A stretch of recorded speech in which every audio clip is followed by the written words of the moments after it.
Miqtë mi ju përshëndes, ju ftoj sot në një episod të ri të programit Dashuria Shërben. Sot kam një mikesh të re, është Ledina Reptishta. Mirë se erdhe. Mirë se ju gjeta. Të kam ftuar në këtë program dhe do flasim për një temë që është shumë e diskutuar. Të gjithë kanë nga një opinion për dashurinë, të gjithë kanë teoritë e tyre. Është një temë që sigurisht më pëlqen shumë, edhe ka shumë për të thënë. Po sot do ta filloja me bisedën tonë me një pyetje që ka të bëjë me dashurinë, po një lloj dashurie që nuk të zhgënjen, nuk të braktis. Kur mendojmë për dashurinë, mendojmë gjithmonë për një që na jep gjithkohon. Edhe ne si besimtar kemi një privilegj se njohim një dashuri të përjetshme. Do kisha dëshirë që të pyesja të gjojmë pak si ke njohur ti këtë lloj dashurie? Kam patur privilegjin ta njoh shumë në moshë shumë të hershme. Kam qenë 6-7 vjeç në klasë të parë. Në zonën ku jetoja unë, u hap kisha e parë lokale. Edhe sigurisht që prindrit ishin nxitës, duke qenë se grupet e para misionare ishin amerikanë. Të shkosh se merr një edukat tjetër, merr një kulturë tjetër. Megjithatë, Perëndia përdor gjëra të ndryshme për të na afruar, për të na ndarë fjalën e tij. Që kështu unë bëra shumë shpejt pjesë e kësaj kisha baptiste Shpresa e Re. Atje jam rritur, atje jam shpëtuar më saktë, atje jam rritur, kam shërbyer në pozicione shumë të ndryshme, dhe më vonë Perëndia më ka përdorur që të shërbej në shërbesa të tjera. Është kjo lloj dashurie që ne marrim në momentin që e njohim Perëndin si Zotin ton, që bëhet pastaj motivuese edhe për shumë gjëra të tjera që neve bëjmë. Doja që të pyesja tani çfarë të motivon ty tek puna që bën. Çdo ditë pse ke zgjedhur këtë lloj? Se gjithmonë të zgjidhin të bëni një punë tjetër, po ti pse ke zgjedhur? Do flasim më shumë për organizatën, po doja të dija pak më shumë për atë që të motivon ty. Besoj se ka qenë Zoti që më ka orientuar dhe më ka drejtuar. Kisha ku unë rrita shërbente me fëmijët jetim të shtëpisë së fëmijës Zyber Allulli. Ne bënim aktivitetet pafundme të përbashkëta, si grup fëmijësh edhe më vonë si grup të rinj. Më vonë Perëndia e deshi që unë praktikën e shkollës së lartë, pa u lodhur shumë, të më referonin për të punuar përsëri me fëmijët jetim dhe kam kaluar një vit të praktikës time prap duke u marrë me këtë target group. Pastaj eksperiencat e mia të punës kanë qenë pa lidhje me këtë fushë dhe erdhi një moment në jetën time që po lutesha për të ndruar punë. Isha shumë mirë aty ku isha, po e ndjeja që kishte diçka brenda meje që unë ishte bosh brenda meje që unë duhet ta aktivizoja. Po lutesha pa e ditur se ku do të ndrejtonte Zoti. Dhe pas gati një viti unë marr një ofertë për të filluar tek fondacioni ku jam aktualisht. Dhe thash menjëherë po. Ishte diçka që unë nuk e kisha imagjinuar, diçka për të cilën nuk kisha lutur aq specifikisht, dhe e treta duke qenë se Zoti më kishte lidhur me fëmijët, me këtë lloj shërbese që kur unë kisha qenë fëmijë në këtë kishë lokale, me praktikën e shkollës më vonë, mendova se po, ishte vullneti i Zotit që unë duhet të lëvizja. Do të kthehem pak përsëri, se doja që të më tregosh pak më shumë. Ti dhe që shkonit tek shtëpia e fëmijës Zyber Allulli me kishën, qoftë me grupin e fëmijëve, me grupin e të rriturve. Sa shpesh shkonit dhe çfarë bënit realisht atje? Se zakonisht ka shumë grupe që organizohen ndoshta për Krishtlindje, kryesisht për Krishtlindje, apo edhe për Pashkë, apo ndonjë festë tjetër. Kam dëshirë të kuptoj pak se si e kishte organizuar kisha juaj këtë marrëdhënie. Kujtoj nga ajo kohë ka qenë një marrëdhënie besnike. Nuk ka qenë një marrëdhënie vetëm për festa apo vetëm për gëzime festa të ndryshme ndërvjetore. Ne shkonim atje për aktivitete të ndryshme sportive, shkonim për të vënë drama të ndryshme. Di që misionarët e parë, të cilët erdhën në Shqipëri dhe ndihmuan dhe në hapjen e kishës time, ku unë u shpëtova dhe u rrita më vonë, ata hapën një kishë tek Zyber Allulli, tek shtëpia e fëmijës Zyber Allulli, që do të shërbente si një kishë për të gjithë misionarët, aq pak misionarë sa kishte Tirana në atë kohë. pavarësisht se ishte kish për këto familje misionare, ajo ishte shumë e hapur edhe për fëmijë të shtëpisë fëmijës Zyber Hallulli që donin t'i bashkoheshin shërbesave. Ne patjetër që shkonim edhe në këto shërbesa, ishte një mundësi edhe për të kaluar mirë se ishin fëmijë, nuk i mendonim gjërat kaq thellë, patjetër edhe për të kaluar kohë të mirë me moshatarët atje, po edhe po shikonim diçka ndryshe nga kisha që kishim në lagje. Mund na tregosh pak më shumë në lidhje me eksperiencën e atyre viteve të hershme që ti shkoje si fëmijë edhe si në lidhje me ata fëmijët që ishin tek shtëpia e fëmijës, se nuk i kishin prindër, të dy prindërit ose që ndoshta prindërit kishin mundësi ekonomike. A të kujtohet, kam vetur në mend ndonjëri prej tyre, ndonjë histori e tyre? Të them të drejtën, nuk është se kam qenë fëmijë për vete, edhe nuk është se mbaj mend fëmijë që ti kujtoj tamam me fytyrë dhe me emër, por diçka që nuk më hiqet nga mendja është ata e ditnin ditën dhe orën që ne do të shkonim dhe i gjenim tek dera kush e di se sa minuta përpara duke na pritur.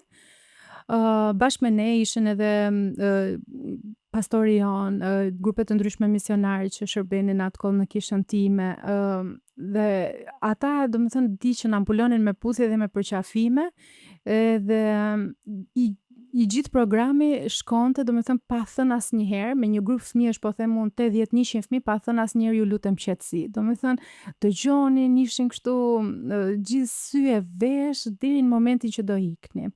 Dhe fakti që ne ndiheshim kaq të mirëpritur dhe që fjala e Zotit kur e kuptova më vonë deportoi dhe ndaje aq qartë, ishte diçka për të falendëruar Zotin.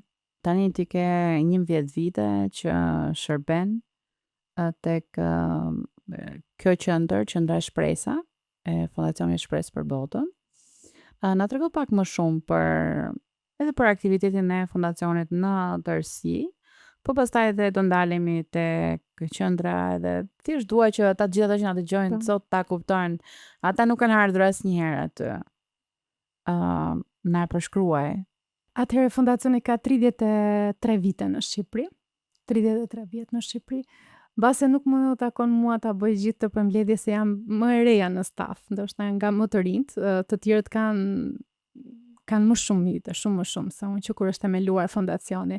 Në fillim është hapur me kërkesë të qeverisë shqiptare, drejtuar ambasadës amerikane në vitin 92. Ka qenë kryeministër Aleksandër Meksi në atë kohë, dhe i kërkon një ndërhyrje emergjente në shtëpitë e fëmijës shtetërore që ishin në Shkodër, në Vlorë, në Durrës, në Saranë, në Tiranë. Në atë kohë ishin mbi kapacitete, flasim për kushte të mjerueshme, flasim për një tranzicion që kishte prekur gjithë Shqipërinë dhe kurse si nuk mund të kalonte pa prekur edhe këtë target group kaq delikat. Thirrja shkon tek Fondacioni Shpresë për Botën, i cili është një organizatë ndërkombëtare, por që punon me vende të cilat janë në nevojë, dhe menjëherë i përgjigjen thirrjes duke sjellë në fillim ndihmat e para kanë qenë kryesisht ushqime dhe veshje. E kanë bërë këtë gjë për shumë vite, e kanë bërë duke sjellë dhe misionar të ndryshëm që kanë jetuar afër Zyber Hallullit dhe ndërvepronin me aktivitete të ndryshme për fëmijët dhe i gjithë ky gjallërim si nga ana materiale, ashtu edhe nga ana shpirtërore, filloi që dal nga dal ta përmirësonte situatën.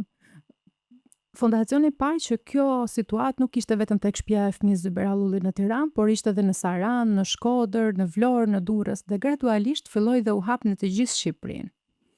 Më vonë, Shqipëria, lavdi Zotit, nuk ishte më thjesht në nivelet që kishte nevojë për ushqime dhe për nevojat imediate, bazë, që kështu lindi mundësia për të shërbyer në një stad tjetër, jo më vetëm tek baza materiale, por tek pjesa shpirtërore. Filluan klasat e para biblike në shtëpitë e fëmijës, filluan festimi i ditëlindjeve të fëmijëve, gjëra që kanë bërë një wow në atë kohë.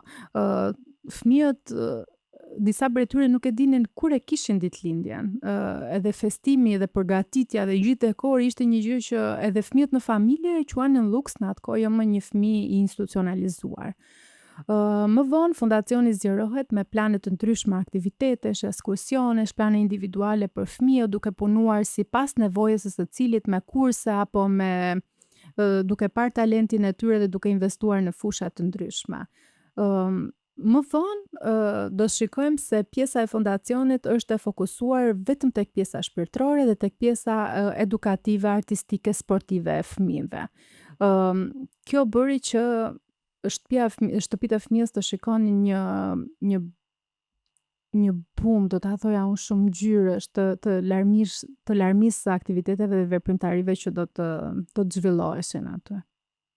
Ledina, jam me vërtet e mrekulluar nga gjithë kjo histori edhe ju do t'jeni shumë krenar për gjithë këto vite, histori, shërbese.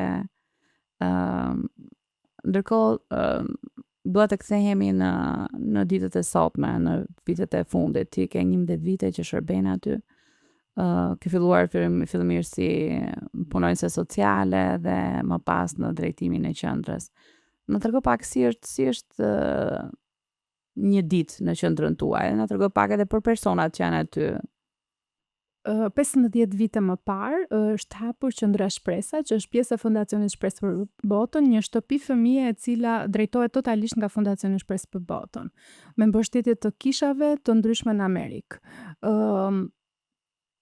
Një ditë e zakonshme është si një ditë e zakonshme në familje, ku fëmijët çohen, rregullojnë shtratin, konsumojnë mëngjesin, nisen për në shkollë, si gjithë fëmijët e tjerë, një pjesë në këmbë, një pjesë marrin në transportin publik, frekuentojnë shkollën publike, kthehen, konsumojnë drekën, kalojnë një kohë me stafin duke treguar se si ka qenë dita, çfarë kanë bërë, pastaj vjen orari i studimit dhe aktivitete të ndryshme sportive. Dhe çdo mbrëmje mbyllet me një devocion të shkurtër. Sa fëmijë janë në qendër edhe pak a shumë mosha e tyre kur vinë tek ju? Atëherë, aktualisht kemi 22 fëmijë, janë të moshës 14, 13, 14 edhe qëndrojnë tek ne deri në moshën 18 vjeç. Mund ta tregosh disa prej tyre juve i njihnit që më përpara apo nga institucionet e tjera apo thjesht ata prezantohen për ju? Si prezantohen fëmijët me ju? Se ata vinë nga një institucion publik apo privat edhe vinë në një qendër tjetër? Është e vërtet. Fëmijët referohen tek ne e para nga koordinatorët që kemi ne në përgjithë shtëpitë e fëmijës shtetërore, që ndihmojnë me aktivitete, plana të ndryshme aktivitetesh dhe ditëlindje. Ata sugjerojnë, ky është sugjerimi i parë që na vjen në fondacion, që filan fëmijë ka arritur moshën dhe duhet të transferohet. E dyta, ata patjetër duhet të legjitimohen duke u komisionuar nga Shërbimi Social Shtetëror, që miraton përfundimisht transferimin e tyre nga institucionet rezidenciale shtetërore ku ata kanë qëndër në moshën 14 vjeç dhe lëvizjen për tek ne deri në moshën 18 vjeç. Ma merr mendje që prindrit që dëgjojnë në këto momente tani, edhe që kanë fëmijë adoleshent, janë në momentin kur ata vërtet kanë nevojë që t'i ndihmosh të ecin me këmbët e tyre, me krahat të fluturojnë me krahat e tyre. Edhe imagjino një familje që ka shumë fëmijë. Sa staf jeni juve që merreni me këtë grup adoleshentësh? Mendoj edhe vajzat e djem apo janë vetëm një gjini? Jo, edhe vajza edhe djem. Për momentin sa vajza sa djem keni? 11 vajza, 11 djem. Keni zgjedhur vetë kështu apo? Jo, ka përkuar numri. Vitet e tjera ndonjëherë kanë qenë vajza më shumë, ndonjëherë djem më shumë.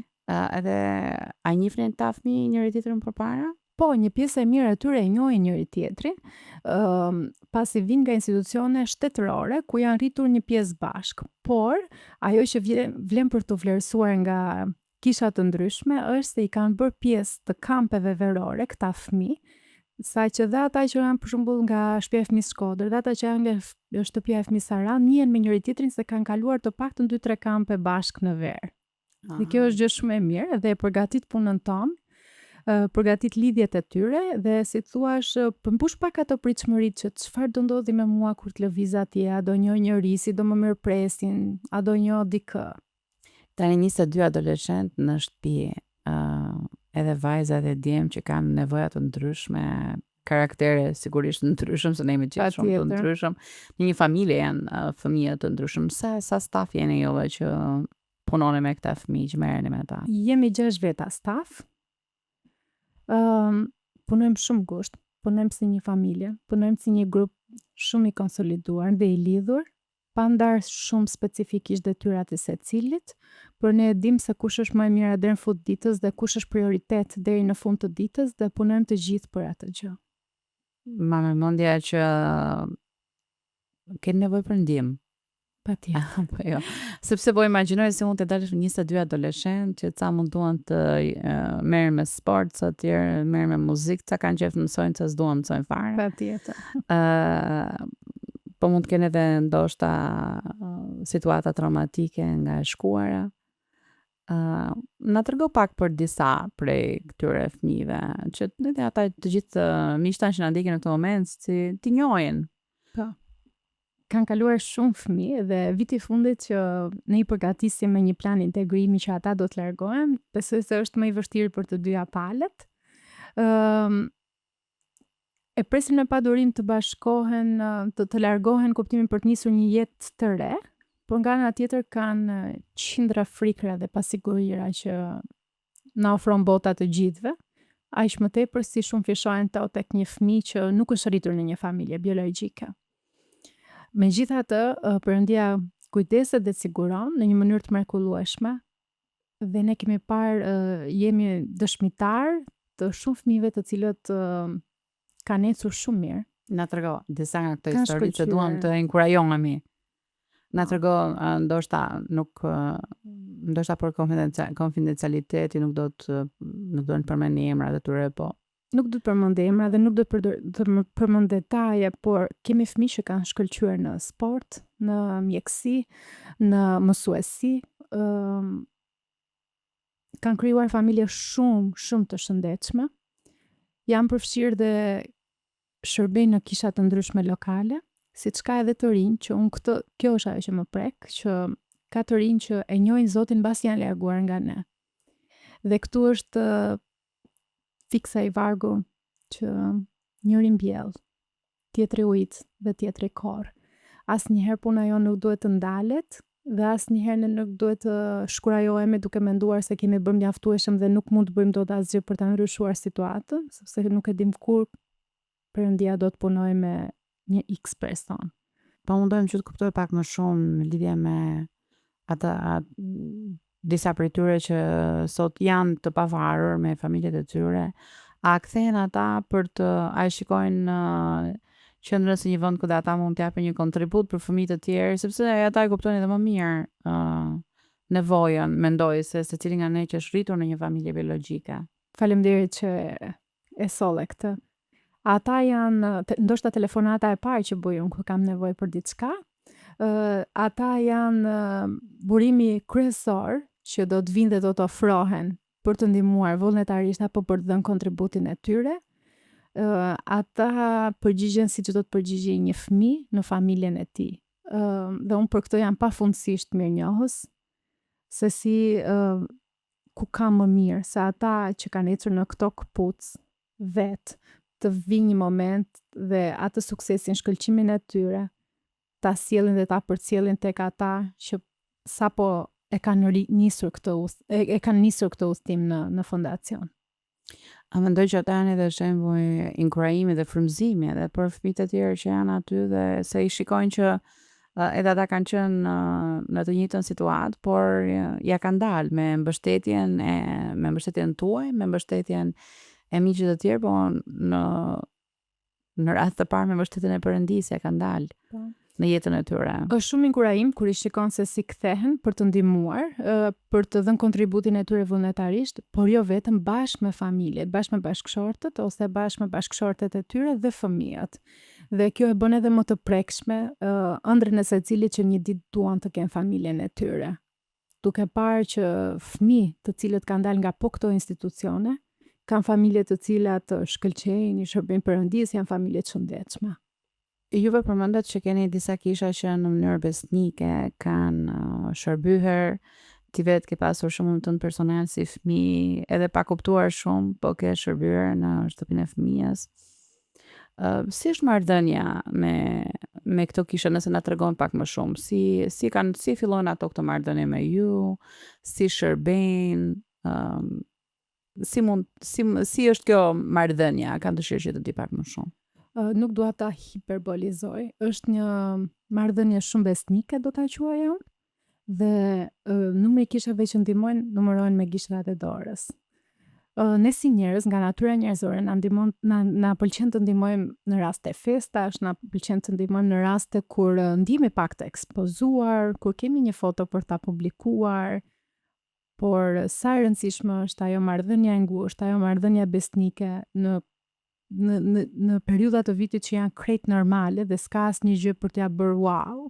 Një nga këto kisha unë jam rritur dhe vazhdon ndihmon akoma shumë besnikërisht. Ndihmon me takimet e të rinjve çdo javë. Përpiqet të organizojë aktivitete mujore për fëmijët tanë. Nuk harron asnjëherë në aktivitetet e grupit të rinjve që kjo kishë vetë ka të ftoj fëmijët tanë, por nuk është thjesht një ftesë që ata të vinë edhe të bashkohen. Përmban shumë mesazhe kjo ftesë. E para mos i lejojmë ta fëmijët të ndihen të izoluar, që edhe në adhurim ndaj Zotit dhe në shërbim ndaj Zotit janë vetë. E dyta japi mesazhin që si ju ka edhe të krishterë të tjerë. E treta japi mesazhin që ka të tjerë që kujdesen, luten dhe përpiqen të mbulojnë disa nga nevojat tuaja. Dhe e katërta, ajo që nuk do ta harroja pa përmendur, është që ju japim neve modelin që çfarë do të bëjmë neve në një moment që do të harrim moshën 18, 19, 20 për të ndihmuar dikë tjetër, pasi nuk duam kurse si t'i kultivojmë statusin që ne do t'ju shërbejmë juve gjithë jetën. Duam t'i rrisim në Zotin që pasi të mbushen, ku mund të derdhen ata për të tjerët. Nëse kemi një drejtues kishe në këtë moment që është duke na ndjekur dhe dëshiron që të vi të shërbejë me grupin e të rinjve apo me grupin e grave, çfarë lloj grupi që mund të kenë në kishë ose ndoshta gjithë kisha mund të vi. Me kë duhet kontaktojnë ata dhe si është procedura pak a shumë. Ne ndodhemi në Marikaj, është shumë e thjeshtë për t'na gjendur, gjithë zona na njeh fondacioni dhe rruga mban emrin fondacioni. Janë të mirëpritur grupe, kisha, individ, familje besimtare, të cilat duhen të na mbështesin në shërbesën që bëjmë. Si fillim, unë do t'i ftoja thjesht të bëjnë një vizitë në institucion, pastaj duke u përfshirë në aktivitete të ndryshme, Perëndia patjetër që do na i tregojë vullnetin e tij në drejtimin që secili prej nesh duhet të pozicionohet. Përveç kishave, a keni patur familje besimtarësh ose grupe besimtarësh që kanë dashur të përfshihen në një moment apo një tjetër? Ka pa. Apo qoftë edhe individ? Ka patur familje kryesisht, të cilët kanë dhënë kontributin e tyre të çmuar. Pavarësisht ndihmës konkrete që mund të kenë dhënë për këta fëmijë, kanë treguar modelin e familjes. Ju kanë treguar këtyre fëmijëve që ndoshta kur nuk kanë jetuar një ditë në familjet e tyre, se si funksionon një familje. Dhe këtë ja kanë treguar nëpërmjet modelit të dashurisë, nëpërmjet dëshmisë së gjallë të Krishtit. Kështu që nëse në këtë moment mund kemi ndoshta një familje që na ndjek me fëmijë që mund të jetë moshatar, pak a shumë 14 deri në 18 vjeç, ose fëmijë ndoshta pak më të rritur, ose edhe më të vegjël që kanë dëshirë të përfshihen. Përsëri juve do t'i ftonet që të vinë për vizitë, cila është thirrja për ata në këtë moment? Është një familje e madhe që ka nevojë për shumë gjëra. Nuk mund të listoj se sa nevoja, sepse mund të jenë plan aktivitetesh, mund të jenë veprimtari të ndryshme kulturore, sportive, artistike, mund të jenë programe mentorimi.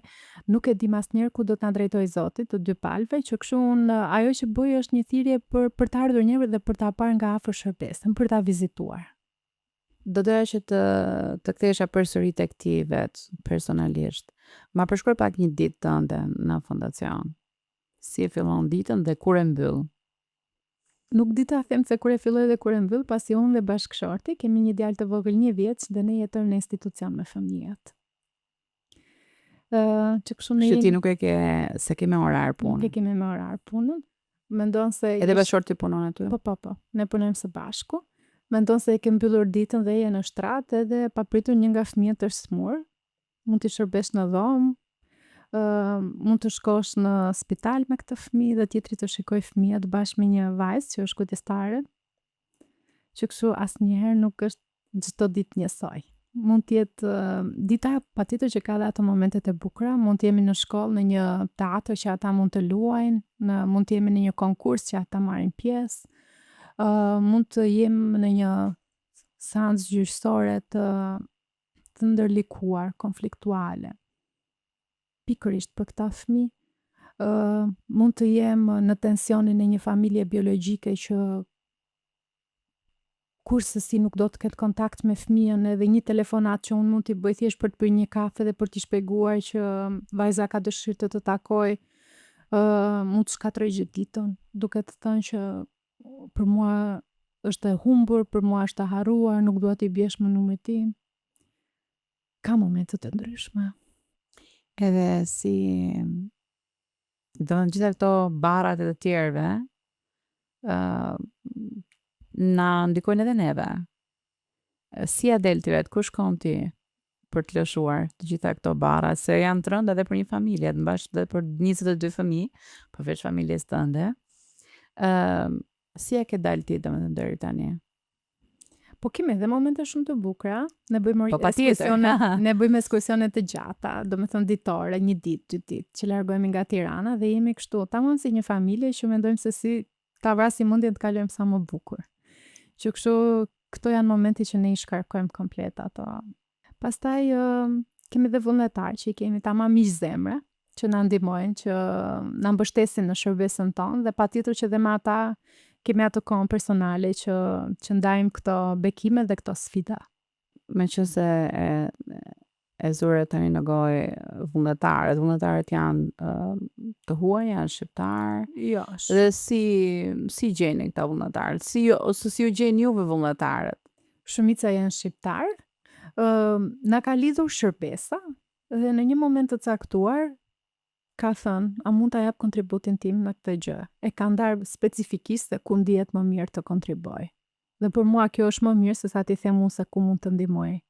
Jem e inkurajuar që ka besimtar shqiptar që kanë dëshirë të punojnë vullnetarisht në një shërbes si juaja.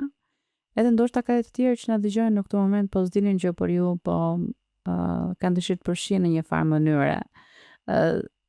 Si mund t'ju kontaktojnë, si mund t'ju gjejnë ata juva? Ne ndodhemi në Marikaj, Fondacioni Shpresë për Botën, gjithashtu jemi dhe në Facebook Qendra Shpresa.